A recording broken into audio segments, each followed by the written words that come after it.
Bismillahirrahmanirrahim. Assalamualaikum warahmatullahi wabarakatuh. Waalaikumsalam. Assalamualaikum warahmatullahi wabarakatuh. Alhamdulillah nahmaduhu wa nasta'inuhu wa nastaghfiruh wa na'udzu billahi min syururi anfusina wa min sayyiati a'malina. May yahdihillahu fala mudilla lahu wa may yudlil fala hadiyalah. Wassalatu wassalamu ala nabiyyina Muhammadin wa ala alihi wa ashabihi ajma'in, amma ba'd. Ayyuhal ikhwatu wal akhwat, alhamdulillah pada pertemuan kali ini kita bisa melanjutkan pelajaran kita, yakni di pelajaran Kitab Ajurumiyah karya Al-Imam Ibnu Ajurrum rahimahullah ta'ala yang hidup 700-an tahun yang lalu, dan kita sampai pada episode ketiga dengan target kita yaitu menuntaskan kitab ini insyaallah setelah kira-kira dalam waktu 15 episode paling lama, atau bisa kurang dari itu ya. Insyaallah nanti kita lihat bagaimananya. Dan kemarin kita belajar tentang al-i'rab. Al-i'rab itu sendiri definisinya seperti yang kita pelajari kemarin, yaitu perubahan akhir dari setiap kata. Disebabkan oleh faktor-faktor tertentu, baik secara perubahannya secara tampak ataupun tidak tampak. Ini yang kemarin kita pelajari, dan saya akan bacakan ulangi lagi perkataan Ibnu Ajurrum rahimahullah. Babul i'rab, al-i'rabu huwa taghyiru awakhiril kalim liikhtilafil awamilid dakhilati 'alaiha lafdhan aw taqdiran. Ini definisinya. Lalu pembagiannya, wa aqsamuhu arba'ah, raf'un wa nasbun wa khafdun wa jazm. Pembagian i'rab ada 4 bagian. Rafa', nasab, khafd dan jazm. Khafd ini nama lainnya yaitu jar. Ya, kalau menurut mazhab nahwu yang lain disebut jar. Falil asma'i min dzalika ar-raf'u wan nasbu wal khafdu wala jazma fiha. Ini kemarin kita bahas, kalau isim dia itu punya rafa', nasab dan khafd saja, tidak bisa jazm. Walil af'ali min dzalika ar-raf'u wan nasbu wal jazmu wala khafdu fiha. Adapun kalau fiil, dia hanya punya rafa' dan nasab tetapi dan juga jazm tetapi tidak punya khafd. Nah, untuk memurajaah kembali kemarin, maka kita ulangi lagi, yaitu apa itu rafa', nasab dan kawan-kawannya. Kemarin kita masih ingat ya, insyaallah, tentang rafa', nasab, khafd dan jazm. Apa saja ciri-ciri aslinya? Siapa yang masih ingat? Rafa' ciri-ciri aslinya adalah dhammah. Ya, ini masih saya mute all kayaknya. Ya. Oke, udah saya unmute kayaknya. Nah, jadi rafa' ciri-ciri aslinya apa? Dhammah. Sedangkan kalau nasab ciri-ciri aslinya fathah. Ciri-ciri asli ya, diingat ini ciri-ciri asli. Adapun khafd ciri-ciri aslinya kasrah. Sedangkan jazm ciri-ciri aslinya sukun. Jadi ini ciri-ciri asli. Ibaratkan misalnya kita itu tinggal di suatu wilayah, pasti ada penduduk aslinya. Kira-kira seperti itu gambarannya. Misal penduduk asli orang Jawa bagaimana rasnya? Nah, ada ras tertentu. Begitu juga yang lain-lain ya. Terus kita lanjutkan. Nah, ini yang kemarin kita pelajari termasuk daripada apa kemarin? Yaitu ciri-ciri khusus. Kalau huruf dia tidak punya ciri-ciri. Maksudnya tidak punya ciri-ciri, dia itu kemarin tidak pakai ciri-ciri isim dan tidak pakai ciri-ciri fiil. Dan juga dia itu tidak masuk dalam kategori i'rab, tetapi dia masuk dalam kategori bina. Bina sendiri lawan dari i'rab. Ini kita murajaah sekilas-sekilas saja ya. Bagi yang ingin mempelajari ini, ditonton kembali ulang videonya. Kemarin kita bahas secara rinci. Dan setiap i'rab tadi yang 4 jenisnya punya ciri-ciri masing-masing. Dan kemarin kita belajar satu saja, yaitu rafa'. Rafa' punya 4 ciri-ciri. Ciri-ciri yang asli itu dhammah. Tetapi yang sisanya, yang bukan asli ada 3. Wawu, alif, dan nun. Nah, ciri-ciri ini apa sih? Yang dimaksud ciri-ciri dari i'rab itu adalah yang ada di bagian terakhir dari setiap kata. Dan itulah yang terjadi perubahannya di situ. Jadi dalam bahasa Arab itu, posisi kata itu terlihat dari harokat akhirnya. Itu bahasa Arab ya. Kalau bahasa Indonesia mau ditaruh mana aja, nggak ketahuan ya. Posisi kata di situ harus diketahui secara makna. Tetapi bahasa Arab ini khusus, cara mengetahui posisi kata dalam kalimat, dia sebagai apa kata ini dalam sebuah kalimat, maka ketahuan dari segi lafadz yang tampak ataupun yang tidak tampak. Nah, mengetahui ciri-ciri i'rab ini tadi membantu kita untuk mengetahui dia itu rofa, nasab, khafad atau jazm. Gitu ya. Cara mengetahuinya seperti itu. Dengan kita tahu ciri-ciri ini tadi, maka kita tahu kondisinya sedang dalam kondisi rofa. Di antaranya ada dhammah, ada wawu, alif, dan nun. Ini yang rofa hanya punya 4 ciri ini, nggak ada ciri yang kelima. Kemarin kita pelajari di mana yang dhammah itu terjadi pada 4 jenis kata. Dan kemarin kita bahas tentang pembagian isim menjadi 3, mufrad, mutsanna, dan jamak. Ya, ini penting sekali untuk diulang-ulang. Jamak sendiri juga dibagi 3. Silahkan dimurajaah lagi pelajaran yang kemarin tentang ini. Adapun huruf wawu ini menjadi ciri rofa pada 2 kata, yaitu jamak mudzakkar salim dan asma khamsah. Asma khamsah sendiri ini alias geng isim yang 5 jumlahnya tidak dibahas sekarang, akan dibahas di pertemuan-pertemuan yang akan datang. Adapun jamak mudzakkar salim, kemarin kita kasih contoh apa? Muslimuna. Pokoknya yang akhirannya waw dan nun dan menunjukkan jamak, maka dia jamak mudzakkar salim. Jamak artinya lebih dari 2, mudzakkar artinya laki-laki, salim artinya selamat, alias dia itu punya rumus, punya aturan. Lawan dari salim apa? Jamak taksir. Kemarin kita belajar jamak taksir, jamak yang tidak punya rumus karena tidak beraturan. Taksir itu pecah, seperti pecah ya, atau hancur, rusak. Karena dia tidak punya bentuk yang pasti. Itu jamak taksir. Sedangkan jamak salim, mudzakkar atau muannats, dua-duanya punya rumusnya masing-masing. Kemarin sudah kita bahas.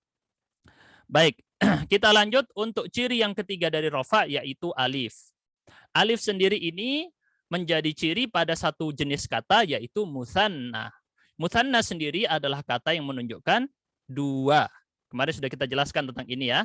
Dan dia itu apabila rumusnya berakhiran alif dan nun dalam kondisi rofa'nya. Nah, nunnya tidak dibahas karena nunnya tidak ada perubahan di situ. Sehingga yang menjadi ciri-ciri rofa bukan huruf nunnya, tetapi huruf alifnya. Karena perubahannya akan terjadi pada alif itu nanti. Kalau kita pelajari selanjutnya. Jadi nunnya ini tidak bisa berubah. Sehingga nun di situ tidak bisa dijadikan ciri-ciri rofa. Walaupun nunnya itu ada di belakang. Kan tadi mungkin ada yang bilang, loh, katanya kalau ciri-ciri i'rab itu harus yang paling belakang dari setiap kata. Enggak selalu, tetapi yang di belakang dengan syarat dia yang terjadi perubahannya di situ sehingga menunjukkan kondisinya dia. Rofa, nasab, khafad, atau jazm. Dilihat dari situnya ya. Nah, contohnya kemarin adalah muslimani. Terapkan dengan yang lain-lain. Muslimatani, kitabani, qalamani, dan lain-lain. Itu ya. Untuk mic-nya memang sengaja saya mute semua. Saya mute semua, takutnya ada yang menyalakan, jadi saya mute semua sengaja supaya lebih nyaman ya buat semua peserta, kecuali nanti kalau kita buka sesi interaktif atau tanya jawab baru kita buka ya. Nah, adapun untuk huruf nun ini adalah ciri rofa yang keempat, yaitu apabila terhubung. Sebentar, ini kok hilang punya saya. Nah, sudah. Jadi kalau ini terhubung, fi'il mudhari'nya terhubung kepada salah satu dari 3 dhamir berikut ini. Dan ini disebut dalam istilah bahasa Arab dengan af'al khamsah. Af'al khamsah belum kita bahas sekarang. Af'al khamsah belum kita bahas sekarang. Akan kita tunda pembahasannya di pertemuan-pertemuan berikutnya. Namun secara ringkas, contohnya adalah di situ kita lihat yaktubuna. Yaktubuna. Ini kalau pelakunya laki-laki banyak, maka fi'il mudhari'nya ditambahi huruf wawu dan nun di situ ya. Nah, yang dijadikan ciri-cirinya di sini bukan wawunya, tetapi huruf nunnya. Ini khusus untuk fi'il mudhari'. Akan kita bahas ini lebih lanjut tentang af'al khamsah di pertemuan berikutnya supaya lebih jelas. Nah, Cukup 10 menit untuk memurajaah. Seharusnya sih nggak perlu ya dengan murajaah 10 menit ini, tapi saya khawatir takutnya ada yang perlu butuh kepada murajaah. Jadi nggak apa-apa, kita ambil 10 menit untuk murajaah dan kita akan lanjutkan perkataan Ibnu Ajurrum rahimahullah. Kita lanjutkan. Di sini saya bacakan dulu teks yang akan kita kaji, yaitu sampai pada kata nasab di situ ya. Ada di halaman 51 untuk di matannya. Qala Ibnu Ajurrum rahimahullah walin nasbi khamsu alamat al-fathatu wal alifu wal kasratu wal ya'u wa hadfun nun. Fa amma al-fathatu fatakunu alamatan lin nasbi fi thalathati mawadhi'. في الاسم المفرد وجمع التكسير والفعل المضارع إذا دخل عليه ناصب ولم يتصل بآخره شيء. وأما الألف فتكون علامة للنصب في الأسماء الخمسة نحو رأيت أباك وأخاك وما أشبه ذلك.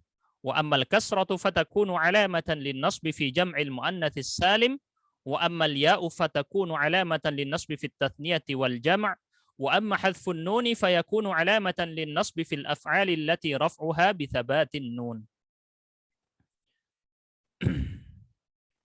Oke, itu dulu. Kita akan membahas tentang ciri-ciri nasab. Kalau kemarin kita bahas ciri-ciri rofa, maka sekarang kita bahas ciri-ciri nasab. Sehingga kita di episode 3 ini membahas i'rab bagian kedua dan insya Allah akan tamat. Tentang i'rab ini kita tamatkan pada episode kali ini insya Allah.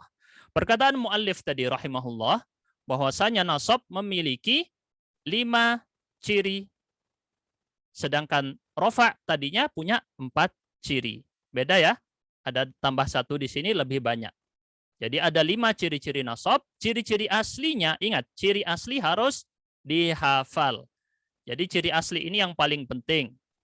Ibarat misalnya kita gambarkan dengan gambaran, kayaknya jangan ras deh. Kita gambarkan dengan yang lain, misalnya hukum asli dari sholat apa? Hukum aslinya wajib. Tapi ada kondisi di mana orang tidak bisa sholat atau tidak boleh sholat. Seperti apa? Orang haid.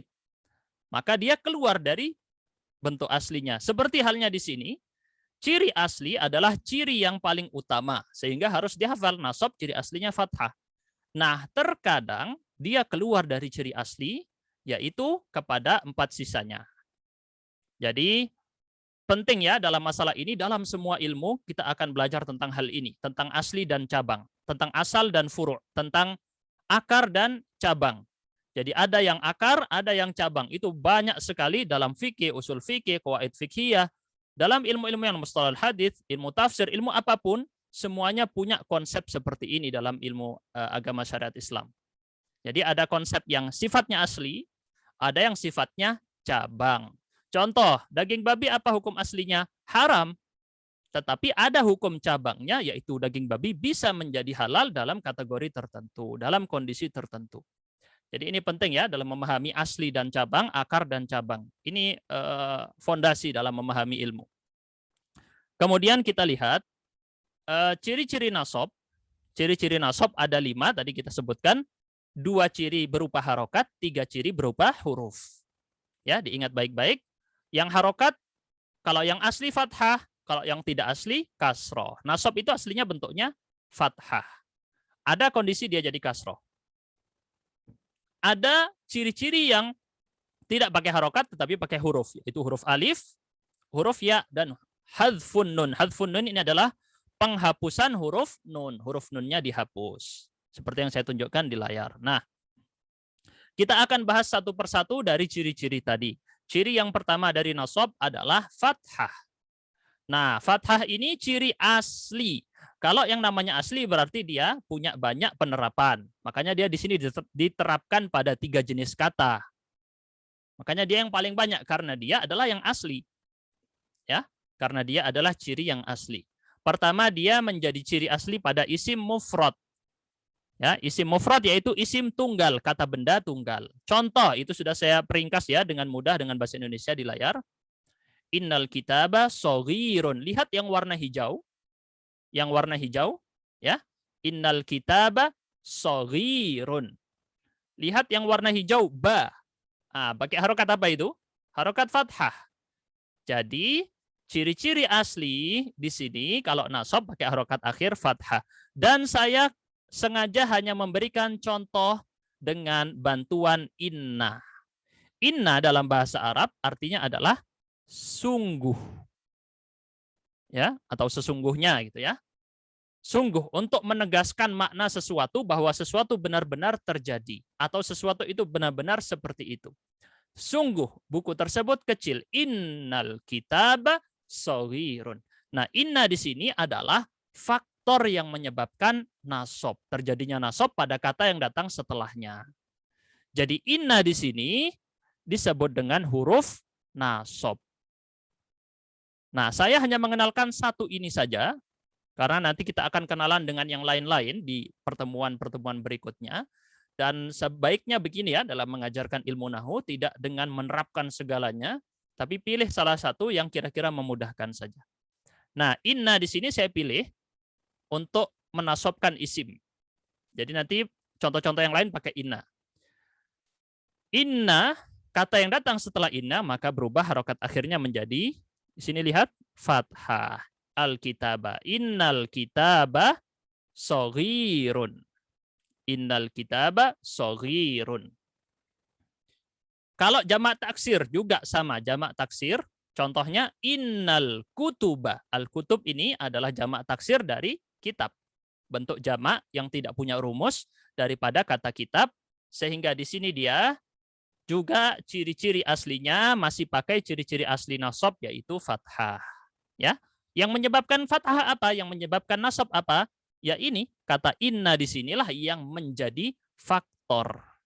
Faktor nasab. Faktor ini bahasa Arabnya apa? Amil. Jamaknya awamil. Ya, ini yang menyebabkan. Selalu ada faktor. Ada mobil bisa jalan, pasti ada faktornya. Apa? Ada bensin, ada yang mengemudi.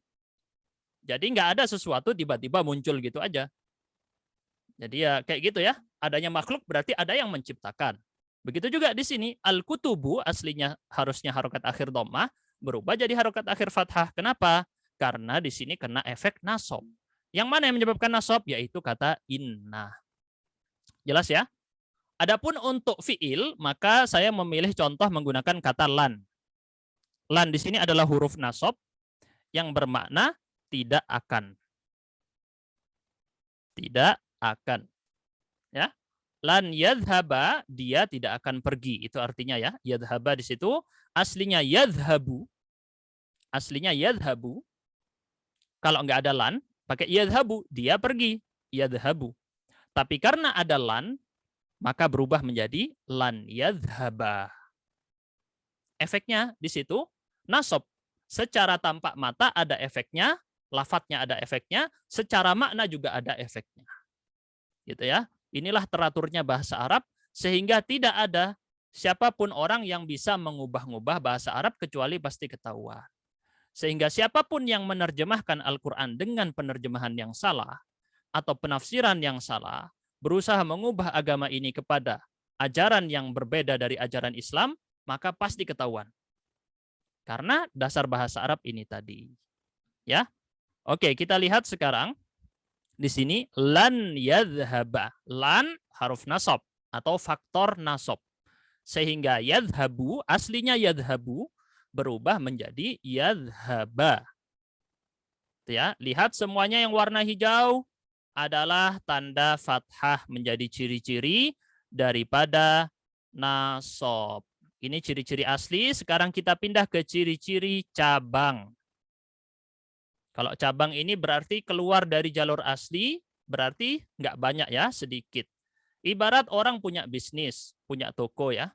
Toko pusat pasti lebih besar dari toko cabang. Itu ya, biasanya lumrahnya seperti itu. Nah, kita lihat di sini. Perkataan sang pengarang, adapun alif, huruf alif maksudnya, menjadi ciri-ciri nasab pada al-asma al-khomsah. Yang kita kenal tadi apa? Geng isim yang 5. Ini sudah jadi satu geng ya, 5 isim ini jadi satu geng, abuka, wa akhuka, wa fuka, wa hamuka, wa dzumalin. Itu yang kemarin kata pengarangnya ya. Nah, akan kita bahas di pertemuan-pertemuan berikutnya tentang itu, tapi kita ambil satu contohnya yaitu kata abaka. Aslinya kalau rofa, kondisi rofa itu begini. Kemarin kita belajari pakai waw. Abuka. Ayahmu artinya. Abu artinya ayah, ka artinya mu. Ayahmu. Abuka ayahmu. Kemudian ketika kena efek nasab daripada kata inna, tadi kita belajar inna adalah faktor penyebab nasab. Sehingga inna di sini memberikan dampak perubahan dari abuka menjadi abaka. Inilah kenapa disebut dengan i'rab. Kemarin kan kita belajar perubahan. Karena memang ada terjadi perubahan-perubahan. Perubahan ini disebabkan oleh faktor-faktor luar, eksternal ataupun internal. Dan dari faktor-faktor tersebut terjadinya perubahan kondisi mempengaruhi maknanya. Maka menerjemahkan bahasa Arab harus tahu nahwunya supaya tidak salah. Apalagi nerjemahkannya Quran atau hadis. Itu rawan sekali kalau terjadi kesalahan. Oke. Kita lanjut di sini. Inna abaka jamilun. Saya kasih contoh pakai inna, maka kata yang kena efek nasab inna, maka abaka. Lihat yang menjadi ciri-ciri bukan fathahnya, tetapi yang menjadi ciri-ciri adalah huruf alifnya.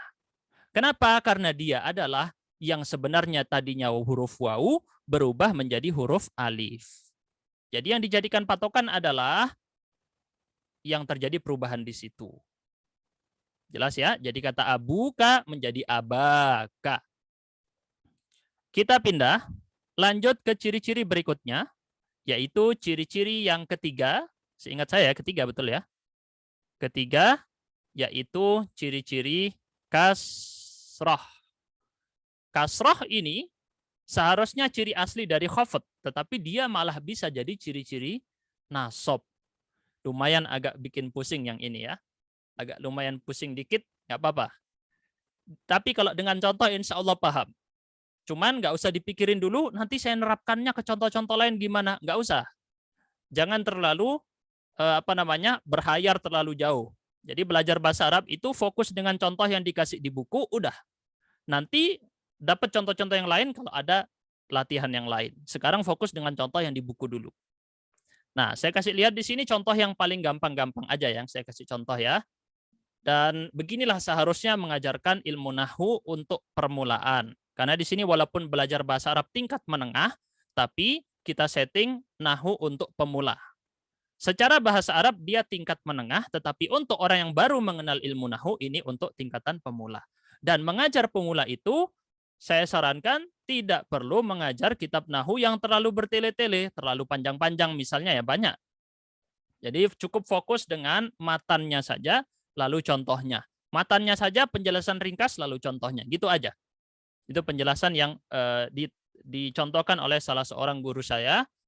Jadi memang tujuan si pengarang mengarang matan ini ya untuk itu, supaya mudah dipahami dulu, baru nanti kalau sudah hatam, pindah ke kitab yang lain.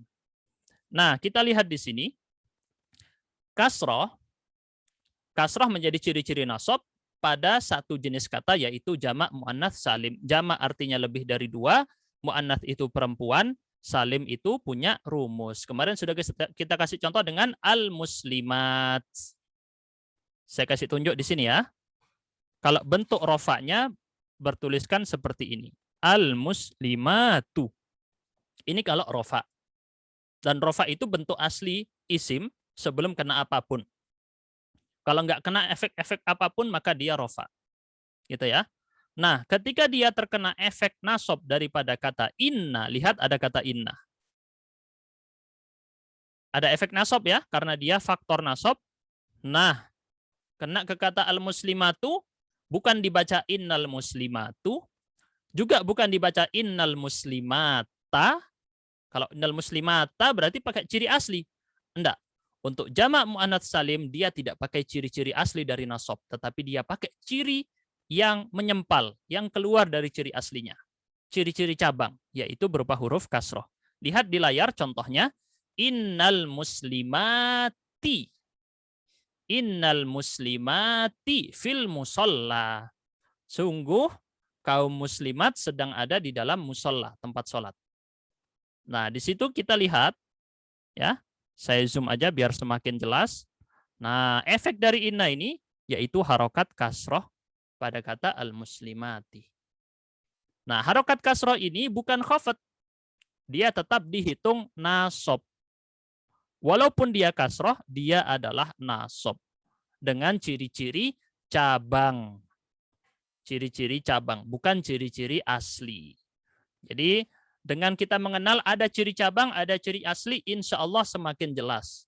Kalau kita paham mana cabang, mana asli, insya Allah paham ya. Ya, ibaratkan misalnya sampean punya atau antum-antunna punya toko. Terus tokonya sudah jadi besar, maka itu jadi toko pusat. Terus mau buka cabang. Nah, yang ini, kasroh ini adalah cabang, bukan pusat. Bukan yang akar. Ciri-ciri cabang berbeda dengan ciri-ciri asli. Baik, kita lanjut sekarang kepada ciri-ciri yang keempat dari nasob. Yaitu apa? Yaitu huruf ya. Huruf ya menjadi ciri-ciri nasob, kata pengarang di sini, pada dua jenis kata. Fokus kepada contoh ya, saya bilang fokus kepada contoh. Yang penting paham contohnya sudah cukup, dan sudah tahu makna dari perkataan pengarang juga sudah cukup untuk pemula.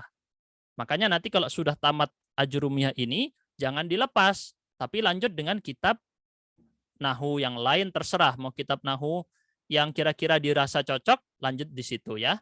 Dan saya sarankan mulai dengan ajrumiyah yang lain lagi, tapi dengan syarah yang lain. Gitu. Oke, kita fokus dulu dengan contoh yang di sini, huruf ya. Huruf ya menjadi ciri-ciri nasab. Bagaimana contohnya? Seperti biasa kita kasih contoh dengan kata inna. Tidak kita ganti dengan yang lain-lain contohnya supaya mudah. Nah, inna di sini adalah huruf nasab atau faktor penyebab nasab. Mutsanna sendiri artinya adalah yang berjumlah dua ya. Kemarin kita belajar. Kalau jamak mudzakkar salim 3 atau lebih, mudzakkar artinya laki-laki, salim artinya punya rumus. Ini arti sederhananya yang gampangnya ya. Rumusnya bagaimana? Kemarin kita belajar plus wawu dan nun. Nah, kali ini yang seharusnya plus wawu dan nun, saya tulis di sini contohnya muslimuna. Itu ya kemarin ya. Untuk yang mutsanna kemarin rumusnya plus alif dan nun. Gitu ya rumusnya kemarin. Contohnya muslimani. 2 orang muslim, yang di bawahnya orang-orang muslim. Contohnya gampang ya, di atas muslimani, di bawah muslimuna. Sekarang kita lihat perubahannya. Nah, terjadi perubahan ketika terkena efek nasab. Tidak lagi dibaca muslimani, tidak lagi juga dibaca muslimuna. Tetapi berubah menjadi apa? Innal muslimaini. Alifnya yang tadi bentuk alif, karena kita belajar di rofa kemarin, ciri-ciri rofa dari mutsanna adalah pakai huruf alif. Ketika dia menjadi nasab, alifnya dirubah menjadi huruf ya. Nah, kita lihat, sekarang kita belajar apa? Ciri-ciri huruf ya. Jadi alifnya tadi aslinya alif dirubah menjadi ya. Begitu juga terjadi pada jamak mudzakkar salim. Huruf waw yang ada pada rumus tadi, muslimuna, berubah menjadi ya. Innal muslimina fil masjidi. Makanya di Al-Quran kita sering menemukan ini ya. Kadang bunyinya al-mu'minuna, kadang al-mu'minina. Kadang al-muslimuna, kadang al-muslimina. Kadang al-kafiruna, kadang al-kafirina. Kenapa itu terjadi? Nah, ini tadi yang kita jelaskan, ada rofa, ada nasab. Ketika kena efek nasab, salah satunya dengan kata inna, maka yang terjadi perubahan tersebut. Alif berubah jadi ya, waw berubah jadi ya. Nah, yang saya tandai warna hijau di situ adalah ciri-ciri nasabnya. Kelihatan jelas di layar ya. Yang warna hijau itu ciri-ciri nasabnya. Innal muslimaini fil masjidi. Kalau dihapus innanya, maka berbunyi al-muslimani fil masjidi. Kalau dihapus innanya, maka berubah menjadi al-muslimani fil masjid. Tapi kalau ada inna, innal muslimaini fil masjid. Begitu juga di bawahnya al-muslimuna, aslinya tadi al-muslimuna. Ketika terkena efek inna menjadi innal muslimina. Ini coba saya tuliskan deh biar semakin jelas. Al-muslimani, kalau yang di atas menjadi innal muslimaini. Yang di bawah al-muslimuna menjadi innal muslimina fil masjidi.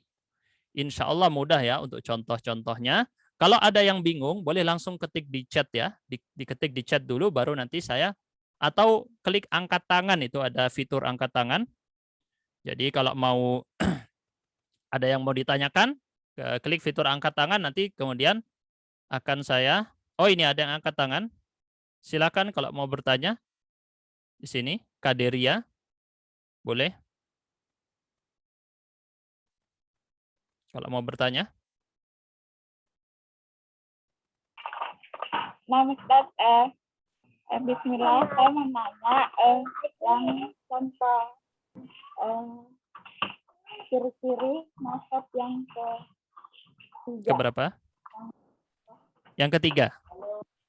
Yang ketiga ya? Di situ al-muslimati kenapa kita kasar padahal ada sebelumnya ada inna. Kenapa? Kurang terdengar jelas? Di sini sebelumnya kan ada inna, kenapa bisa al-muslimati? Kenapa bisa kasrah? Iya, karena inna. Jadi di sini efek dari nasab untuk jamak muannats salim dia tidak menggunakan ciri-ciri fathah. Sekarang gini ya, saya berikan contoh perbandingan antara dua kata. Bentar, ini akan saya hapus dulu. Saya berikan contoh perbandingan antara yang normal dengan yang tidak normal. Yang di layar ini yang normal, yang berikut ini akan saya tulis, ini yang normal. Inna al-muslimata. Ini kalau tunggal ya, innal muslimata fil musalla. Kelihatan ya? Nah, bedanya di sini. Kalau ciri-ciri asli, dia pakai fathah. Jadi inna di sini huruf nasab. Nasabnya dari mana? Dari inna. Ini yang penyebab menjadi nasab. Ketika dia mengenai yang normal atau di sini contohnya yang tunggal, maka dia pakai ciri-ciri asli fathah. Sedangkan jamak muannats salim ini keluar dari ciri-ciri asli, dia pakai ciri-ciri cabang. Makanya tadi disebut pakai ciri-ciri kasroh.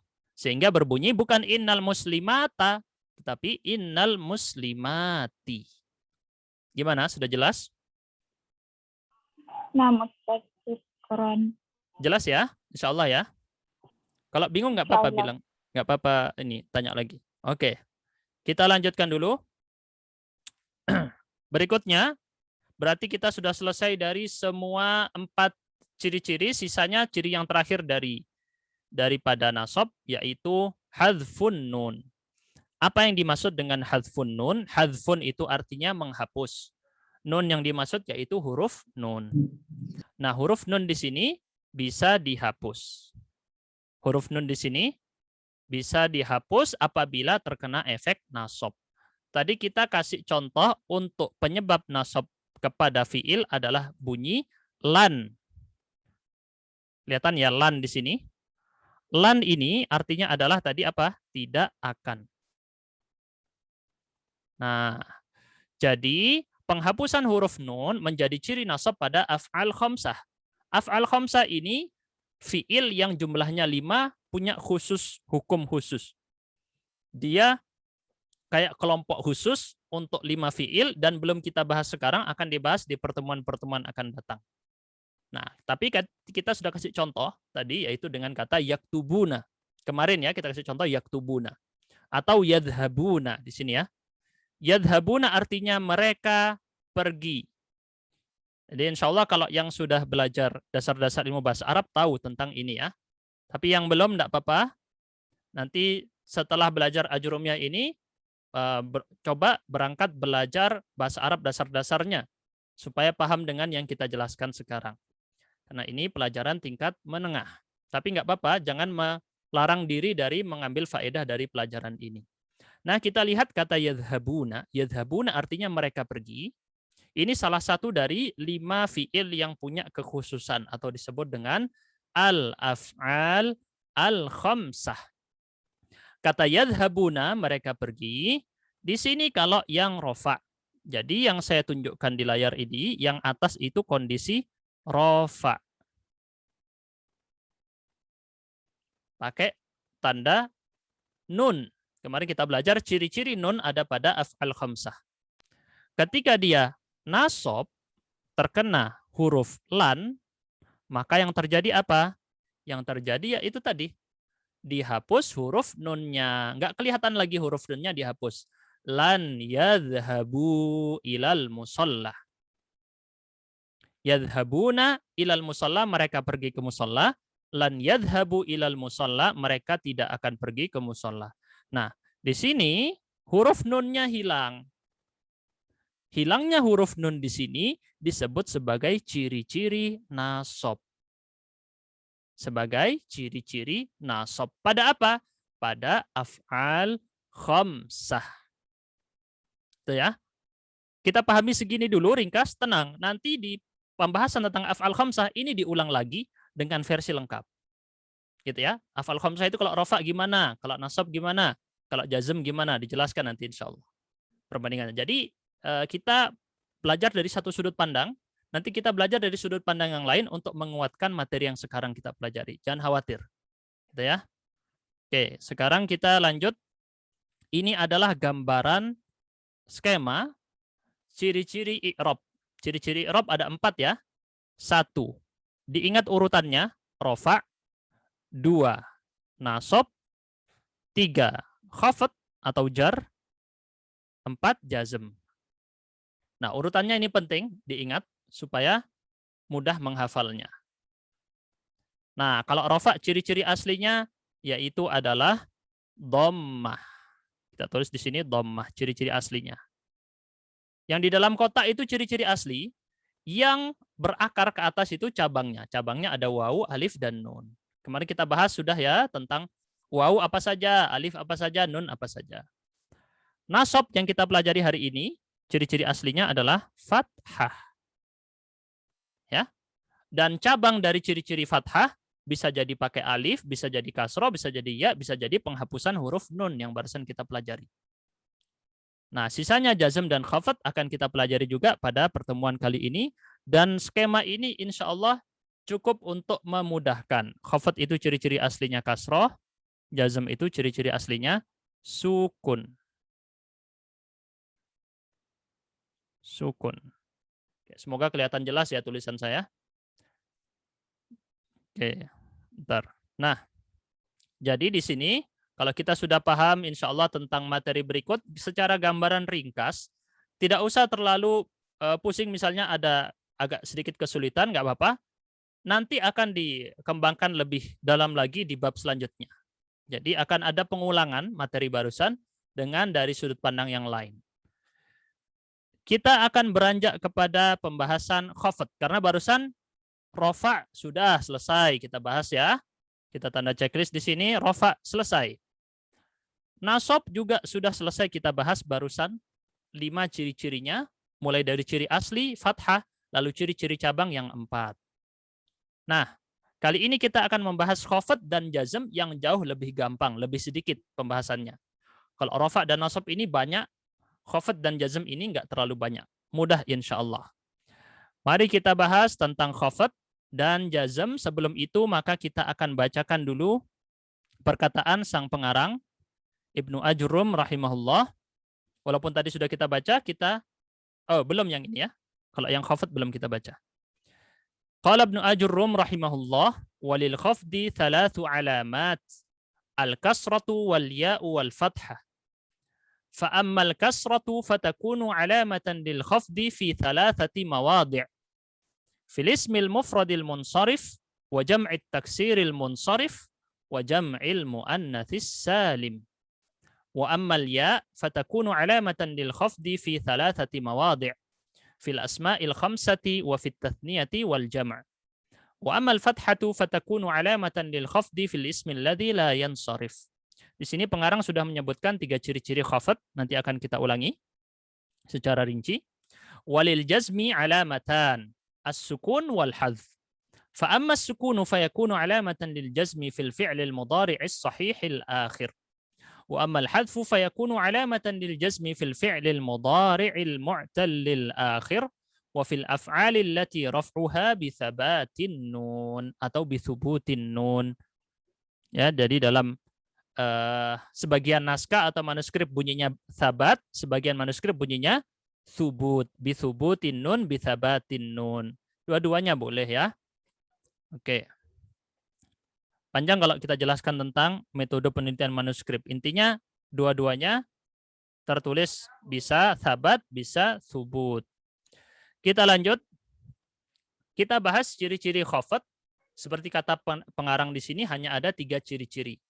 Ciri-ciri aslinya yaitu kasroh, ciri-ciri cabangnya yaitu ya dan fathah.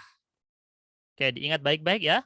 Khafd ini ciri-ciri aslinya kasroh, ciri-ciri cabangnya ada 2, huruf ya dan harokat fathah.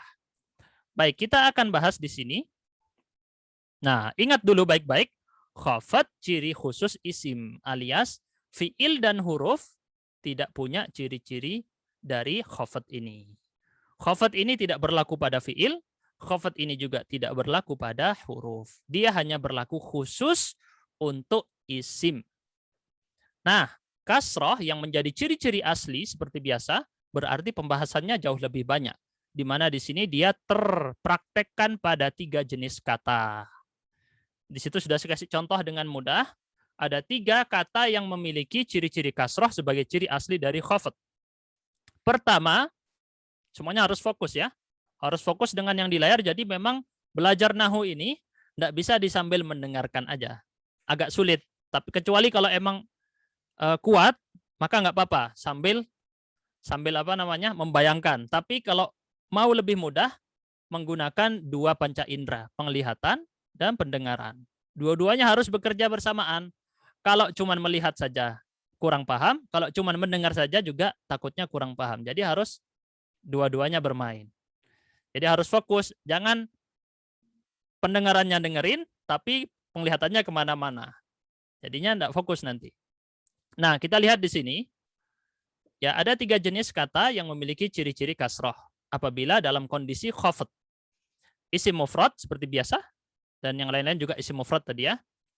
Jamak taksir dan jamak muannats salim. Bedanya di sini apa? Di sini ada istilah munsorif. Nanti akan kita bahas apa itu munsorif. Jadi ada istilah baru, munsorif. Kita bahas nanti, tapi intinya sekarang kita lanjut dulu, yaitu contoh. Isim mufrad kata tunggal, nadhartu ilal kitabi. Saya berikan efek atau faktor penyebab kasroh, yaitu huruf khafd berupa kata ila. Ini adalah faktornya. Faktor penyebab khafd atau yang disebut dengan huruf khafd atau disebut lagi dengan huruf jar. Boleh sebut huruf jar, boleh juga sebut huruf khafd. Nah, kita lihat kata al-kitabu. Aslinya bagaimana berbunyi? Al-kitabu. Kalau nggak kena huruf khafd bunyinya al-kitabu. Nih, saya tulis di sini ya. Al-kitabu. Nah, al-kitabu di situ kelihatan ya. Nah, ini bentuk aslinya. Ketika kena efek ila, maka menjadi ilal kitabi. Nah, pakai ciri-ciri asli dari khafd yaitu kasroh. Begitu juga terjadi pada jamak taksir. Nadhartu ilal kutubi. Lihat efeknya. Al-kutubi. Aslinya al-kutubu. Kena kata ila. Ila ini artinya ke. Ila artinya ke. Saya melihat ke sebuah buku. Yang contoh nomor 1. Yang contoh nomor 2, saya melihat ke banyak buku. Al-kutubi. Kemudian kalau jamak muannats salim, Nadhartu ilal muslimati. Saya melihat ke wanita-wanita muslimah. Al-muslimat jamak dari muslimatun, jamak muannas salim, lebih dari 2, perempuan dan punya rumus alif dan ta. Kemarin sudah kita pelajari ya. Rumusnya ditambah alif dan ta. Mufradnya ditambahi alif dan ta, itu rumus gampangnya. Oke. Nah, kita lihat berarti yang di layar sekarang ada 3 ya. Isim mufrad, jamak taksir, jamak muannas salim, semuanya menggunakan ciri-ciri asli khafat, yaitu kasroh. Oke, agak jeda sedikit. Kalau misalnya ada yang bingung, boleh bertanya tentang yang barusan ya. Boleh diangkat tangan dulu, baru nanti saya unmute. Supaya tidak berbenturan suaranya. Insya Allah jelas ya. Dengan contoh yang jadi saya bilang fokus dengan contoh. Kalau sudah paham contoh, itu sudah cukup. Fokus dengan contoh, sudah paham dengan contoh, itu sudah cukup. Oke. Kita lanjut, waktunya masih sisa sekitar 10 menitan atau 15 menit ya.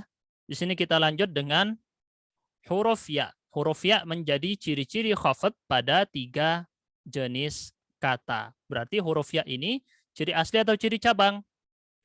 Ini ciri asli atau ciri cabang? Ini ciri cabang.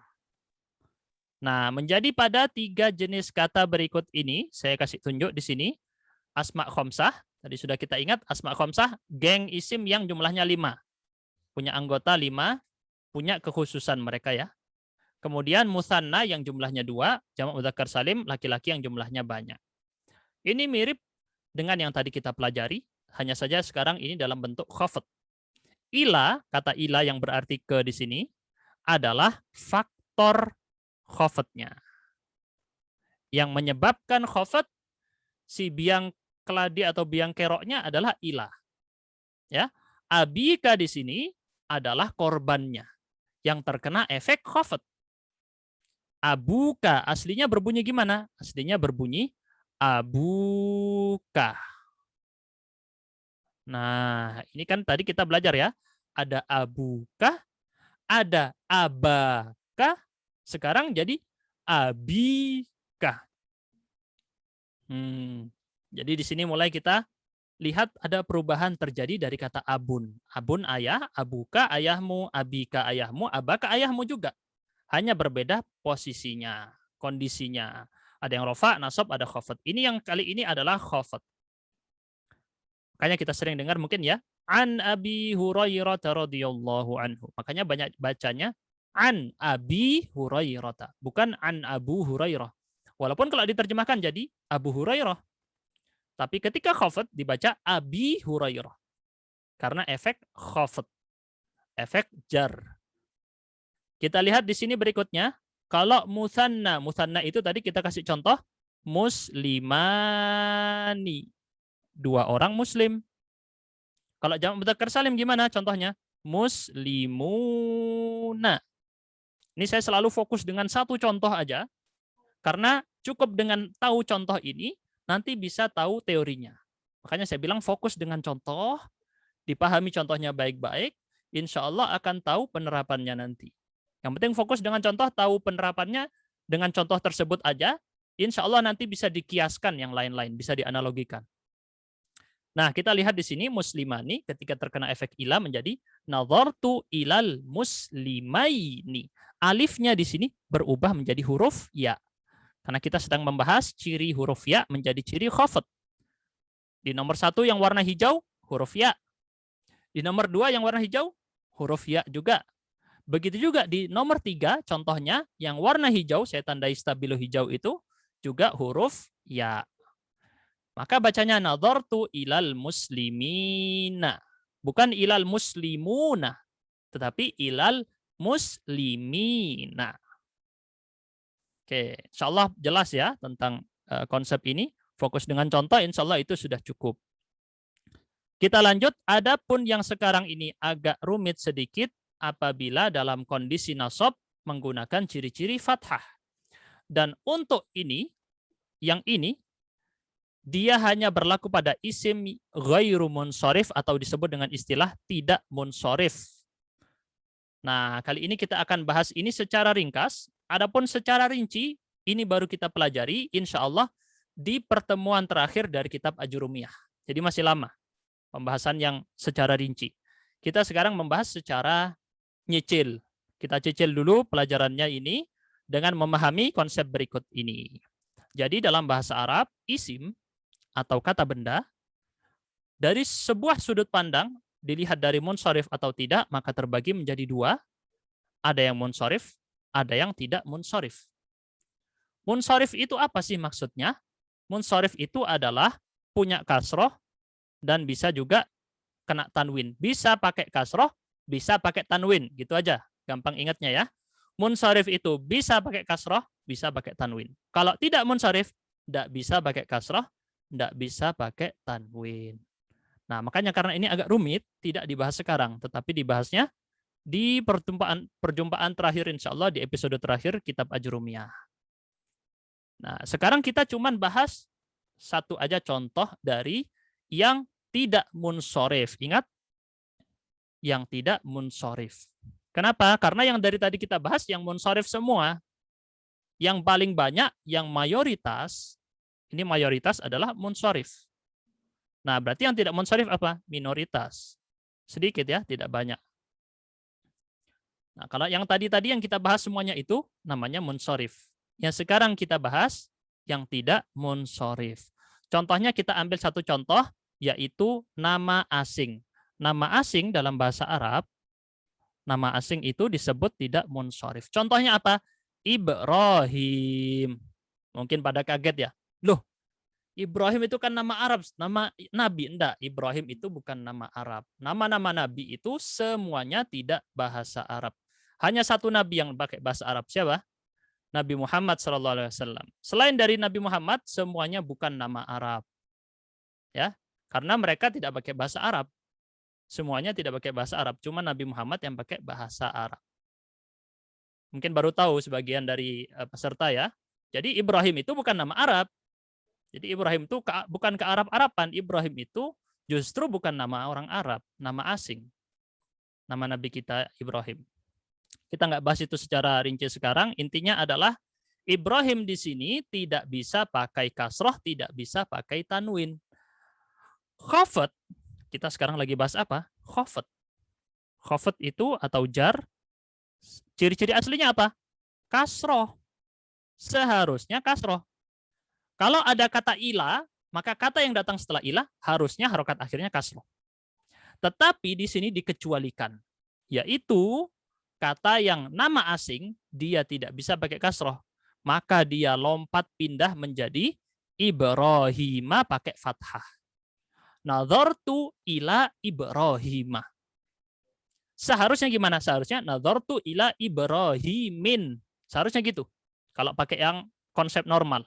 Tetapi dia di sini mamnu' minas sharf, tidak boleh pakai kasroh, tidak boleh pakai tanwin, maka dia menjadi kondisinya khafat tetapi pakai ciri-ciri fathah. Dia tetap khafat, dia bukan nasab.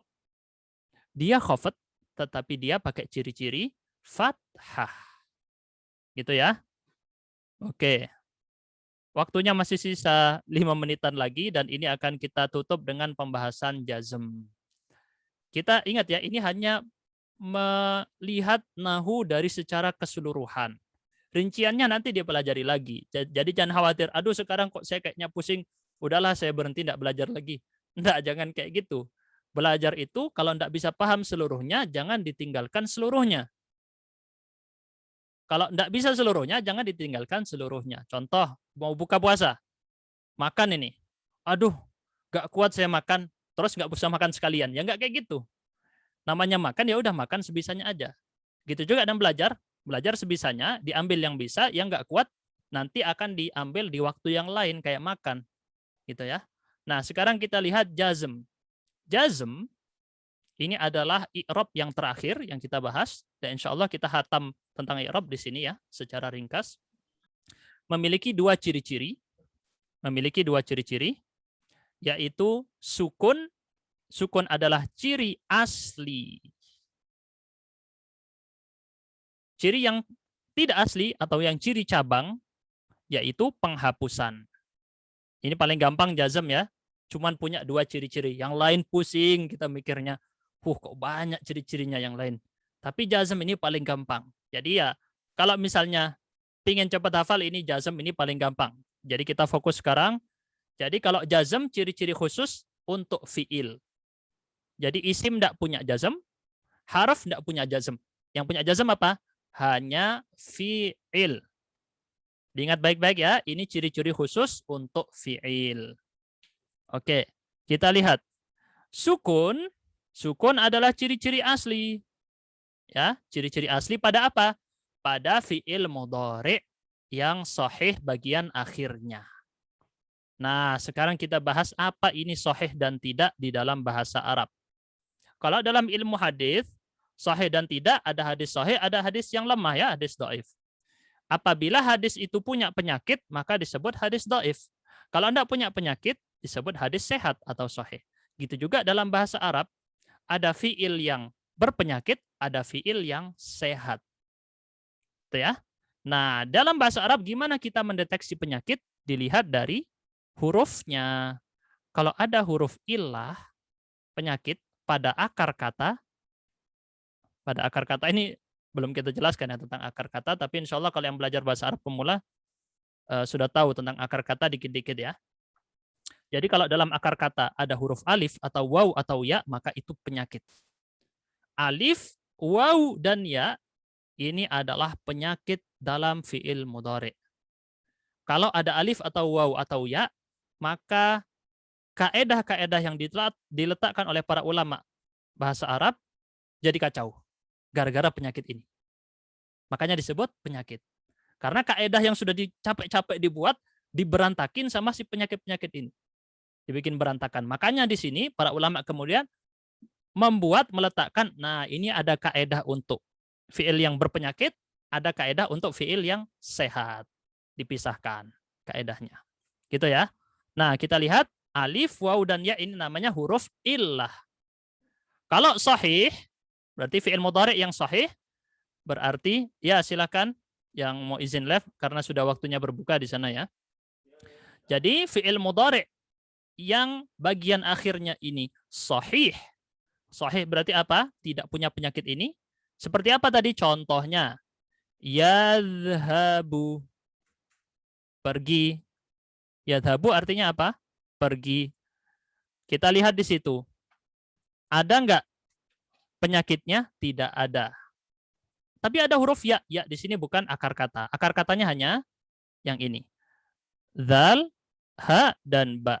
Ada 3 akar kata. Huruf dzal, huruf ha, dan huruf ba. Dan dia bukan penyakit. Maka yang terjadi apa? Ketika kita letakkan huruf jazm. Faktor jazm di sini berupa huruf lam. Lam di sini bukan huruf lam, itu bukan, tapi lam bunyinya. Artinya adalah belum. Lam di sini adalah faktor jazm. Huruf jazm. Nah, lam yadhhab Zaidun. Yadhhab menjadi sukun dikarenakan lam ini tadi. Aslinya yadhhabu menjadi lam yadhhab. Yang menyebabkan jadi sukun apa? Kata lam itu tadi. Nah, sukun ini menjadi ciri-ciri untuk fi'il mudhari yang sehat. Sahih itu artinya sehat. Ya, sahih itu artinya sehat. Sehat sendiri dari bahasa Arab. Sihah. Nah, jadi kita lihat di sini, insya Allah untuk contoh yang sukun ini gampang ya. Yadhabu menjadi lam yadhab. Itu aja deh diingatnya. Yadhabu menjadi lam yadhab. Kalau udah hafal contoh ini, insya Allah ngerti. Yadhabu menjadi lam yadhab. Itu sudah cukup. Kemudian, kalau ciri-ciri yang cabang, yaitu penghapusan, maka ada 2 jenis penghapusan dalam fi'il mudhari ini, yaitu fi'il mudhari yang berpenyakit. Tadi kita bahas fi'il mudhari yang sehat ya, dan sekarang fi'il mudhari yang punya penyakit. Nah, ada 2 jenis di sini. Untuk yang ini memang tidak dibahas secara rinci di sini, secara detail banget. Nanti kita bahas di bab jazm, insya Allah ada bab khusus ya tentang jazm fi'il mudhari, insya Allah ada secara rinci. Jadi di sini itu kita belajar bahasa nahwu ini secara keseluruhan dulu. Kayak kita ngelihat kalau peta gitu masih peta bumi dari atas kelihatan semuanya. Nanti baru kita masuki satu persatu negaranya pelan-pelan. Nah, kita belajar bahasa Arab sekarang, nahu ini masih kita lihat secara keseluruhan. Rinciannya nanti kita bahas di episode-episode selanjutnya. Jadi jangan khawatir, nggak paham sekarang bisa ditonton ulang videonya atau nanti kita rincikan di babnya. Ini akan dibahas lagi di babnya masing-masing. Jadi jangan khawatir. Nah, kita lihat di sini ada dua jenis penghapusan. Pertama adalah apabila huruf illah yang dihapus, ini menjadi ciri dari jazm. Jadi ini penghapusan sebagai ciri jazm, yaitu penghapusan huruf illah atau penghapusan huruf nun. Contoh, saya berikan contohnya di sini. Sebelum dihapus, bunyinya adalah yamshi. Yamshi artinya adalah berjalan. Ini sebelum dihapus. Yamshi. Contoh yang di bawahnya sebelum dihapus. Yadhabuna. Yadhabuna artinya mereka pergi.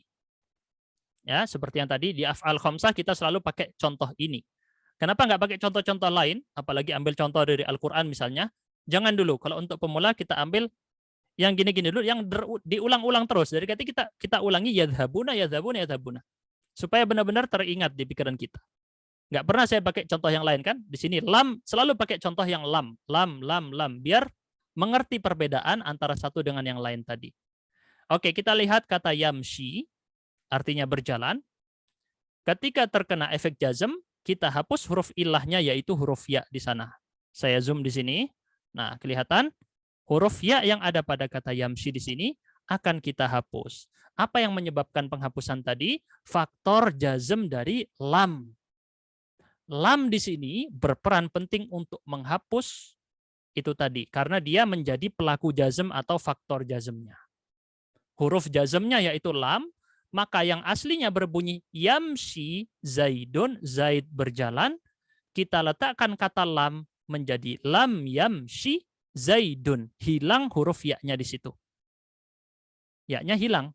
Artinya zaid belum berjalan.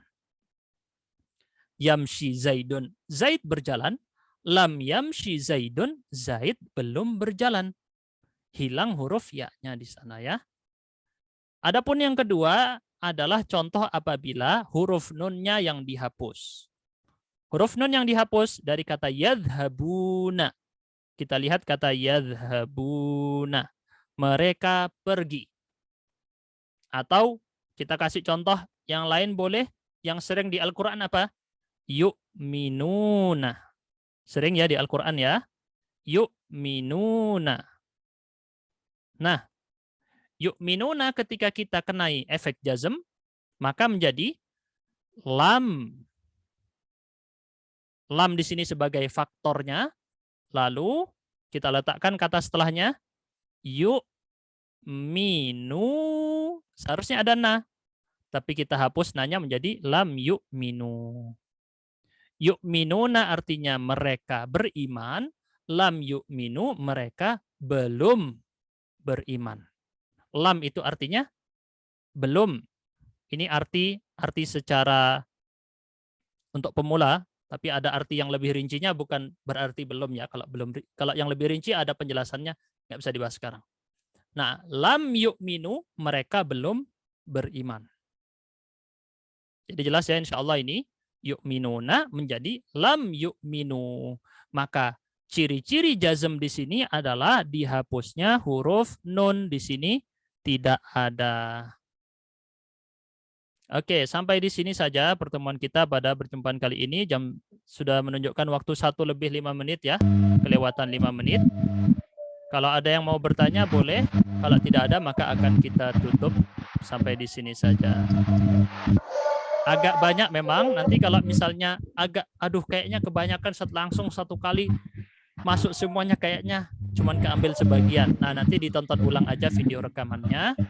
Insya Allah. Dan akan kita ulangi lagi materi yang sama ini dengan lebih rinci di pertemuan berikutnya. Jadi nggak usah khawatir. Ya, barakallahu fiik. Oh iya, ada yang baru bergabung, nggak apa-apa yang baru join ya. Ada juga yang dari Malaysia baru bergabung juga. Ya, ini dari Malaysia ya, Insya Allah. Ya, kita satu rumpun, satu saudara. Jangan hanya karena berbeda negara kita berpecah belah, fanatisme kepada suatu kelompok atau negara. Adapun orang Muslim, maka yang mengikatnya adalah keislaman dan keimanan. Ya, walaupun berbeda. Untuk kelas ini dilakukan setiap hari selama bulan Ramadan, tetapi hanya sampai insya Allah sebelum 10 hari terakhir. Sebelum 10 hari terakhir alias berarti insya Allah khatam sebelum tanggal 20 Ramadan. Itu target kita. Jadi tidak banyak karena hanya sampai 15 episode ya insya Allah. 15 episode, setelah itu insya Allah khatam. Insya Allah. Dan kalau diizinkan oleh Allah, maka kita akan berusaha datangkan salah satu guru saya di pertemuan akhir. Kalau misalnya peserta yang hadir, Masya Allah luar biasa, ini setiap hari berkurang 10. Kemarin 60, sekarang jadi 50-an. Nah, sebelumnya 70. Nanti jangan berkurang terus. Kalau berkurang terus nanti mau datangkan syekh juga saya malu mau datangkan syekh kan. Jadi kalau mau semakin ramai, maka insya Allah akan datang seorang syekh nanti untuk ikut menjadi, siapa tahu beliau mau ngasih jasa sanad juga kepada kita ya, syekh yang dari Singkit dari Mauritania, kalau beliau berkenan hadir. Baik, kita akan tutup dulu. Untuk ada yang pertanyaan ini di sini, apakah wajib menghafalkan matan? Tidak wajib ya. Kalau mau menghafalkan boleh, hafalkan boleh, maka bagus. Ini ada yang mau bertanya, ada 2 orang, silakan dinyalakan aja mic-nya bisa. Ustadz, Assalamualaikum. Mau tanya Ustadz. Waalaikumsalam warahmatullahi ya. Untuk yang kiri jajem, yang hakunun, Ya. itu kan ketika yang apa loh saya, itu nunnya hilang, itu alifnya itu dari mana Ustadz? Kenapa? Nunnya Alifnya. hilang? Oh, alifnya. Oke, bagus. Pertanyaannya bagus ya. Jadi alif ini di sini hanya untuk istilahnya ini nanti akan dirincikan lebih dalam lagi ya dalam bahasa Arab untuk alifnya. Tapi intinya di sini seperti hanya untuk menjadi pembeda ya, untuk menunjukkan. Jadi ini nanti disebut wawunya wawu jamaah. Wawu jamaah itu bermakna wawu yang menunjukkan pelakunya laki-laki lebih dari 2 orang. Nah, alifnya di sini untuk tambahannya saja sebagai pembeda. Takut tertukar. Contoh ya, saya kasih contoh gini. Ini gambaran kasarnya. Dalam bahasa Arab ada kata yang berbunyi da'a yad'u. Pernah dengar kata yad'u ya? Mungkin pernah dengar yad'u artinya memanggil atau berdakwah. Memanggil, berdakwah, mengundang. Itu semua arti dari yad'u. Nah, kalau tidak dikasih kata alif, nanti sama. Ngerti ya? Aslinya kan yad'una. Yad'una. Coba kita sekarang kasih efek jazm. Bagaimana? Lam, kalau saya tulis begini, yad'u. Bentar. Lam, yad. Kok masih merah ini? Nah, lam, yad'u. Ya udah. Lam, yad'u. Malah nggak ada bedanya dengan kalau nggak ada lam. Kalau nggak ada lam juga yad'u. Maka di sini alifnya itu tambahan memang untuk pembeda aja. Kira-kira gambaran simpelnya kayak gitu. Untuk membedakan dia dengan dengan fi'il mudhari yang huruf ilah di akhirnya huruf wawu.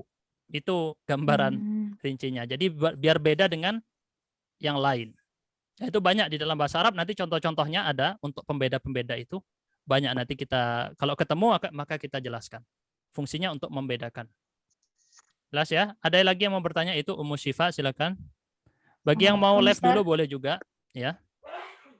Assalamualaikum Ustaz. Waalaikumsalam warahmatullahi wabarakatuh. Ini apa namanya, kitab Jurmiyah ini Ustaz, sepertinya banyak macam-macamnya gitu Ustaz ya. Apa semuanya merujuk bersumbernya satu ke kitab Ibnu Ajurum atau beda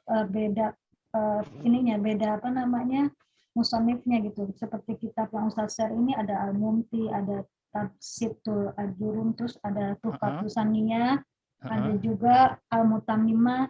Nah, itu apa beda pengarangnya atau masih sama pengarangnya Ibnu Ajurum atau rujukannya ke Ibnu Ajurum atau gimana? Soalnya kok saya lihat kayaknya banyak banget.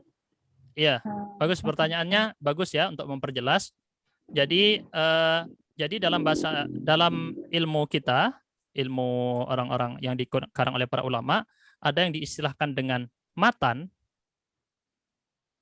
ada yang diistilahkan dengan syarah. Nah, apa bedanya?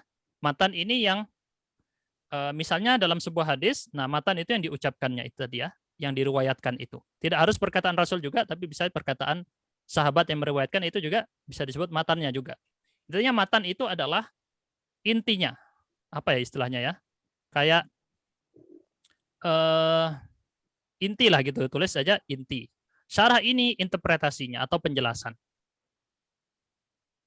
Contoh, kita tahu ada Sahih Bukhari misalnya. Contohnya ya, saya kasih yang contoh gampang aja, matannya Sahih Bukhari.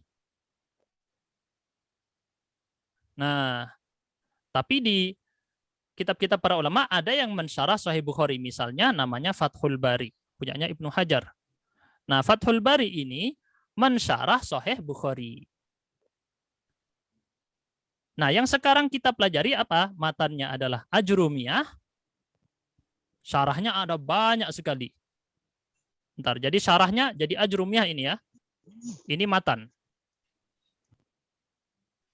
Syarahnya ada 100 lebih dari 100 syarah. Nah, di antaranya disebutkan yang tadi oleh Ummu Syifa, ada banyak ya. Tadi yang disebutkan misalnya Al-Mumti dan lain-lain. Kalau Mutamimah itu beda. Mutamimah itu penjabaran dari Ajrumiyah lebih panjang lagi tapi dalam bentuk matan, bukan dalam bentuk syarah. Gitu ya. Jelas? Kalau kayak Jami'ud Durus gitu terus Al-Mulakhas itu berarti syarah apa? Enggak, itu beda kitab ya. Kalau syarah itu harus menyebutkan matannya atau menjelaskan matannya tadi. Sedangkan Jami'ud Durus itu kitab baru, membahas ilmu nahwu yang lain. Maksudnya dengan susunan yang lain, tidak menggunakan susunan Ibnu Ajurrum. Yang Ajurumiyah ini semuanya pakai susunan Ibnu Ajurrum. Makanya mungkin para peserta lihat ngetik di internet gitu, loh kok banyak yang jualan ya. Di all shop gitu diketik Ajurumiyah, banyak versinya. Nah itu yang berbeda versi syarahnya aja. Adapun matannya semuanya sama. Itu ya, jelas ya. Rata-rata sama seperti apa namanya Jami'ud Durus, Mulakhas, isinya rata-rata memang sama setiap merujuk ke kitab Ajurrum ya seperti. Iya, kalau Jami'ud Durus tapi berbeda. Susunannya Jami'ud Durus tuh kayak dia ngarang buku sendiri gitu ya. Ibarat Sahih Bukhari, nah dia nggak menjelaskan Sahih Bukharinya, tapi dia juga membahas ilmu hadis. Nah, kayak gitu. Jadi Jami'ud Durus membahas ilmu nahwu, tetapi tidak mensyarah Ajrumiyah. Syarah itu harus menjelaskan matannya. Kalau matan tadi berbunyi begini, itu dijelaskan oleh syarahnya. Jelas ya? Oke. Ya. Kita akan tutup dulu pertemuan kali ini. Semoga ilmu yang kita dapatkan pada pertemuan kali ini bermanfaat ya bagi kita semua. Amin ya rabbal alamin. Dan kita luruskan niat dan ikhlaskan niat. Insya Allah dengan ikhlas niatnya maka kita bisa seperti Ibnu Ajurrum itu tadi dengan manfaat yang begitu tersebar luar biasa oleh beliau. Maka kita tutup dulu dengan kafaratul majlis. Subhanakallahumma bihamdika asyhadu an la ilaha illa anta astaghfiruka wa atubu ilaik. Wassalamualaikum warahmatullahi wabarakatuh. Waalaikumsalam warahmatullahi wabarakatuh. Waalaikumsalam warahmatullahi wabarakatuh.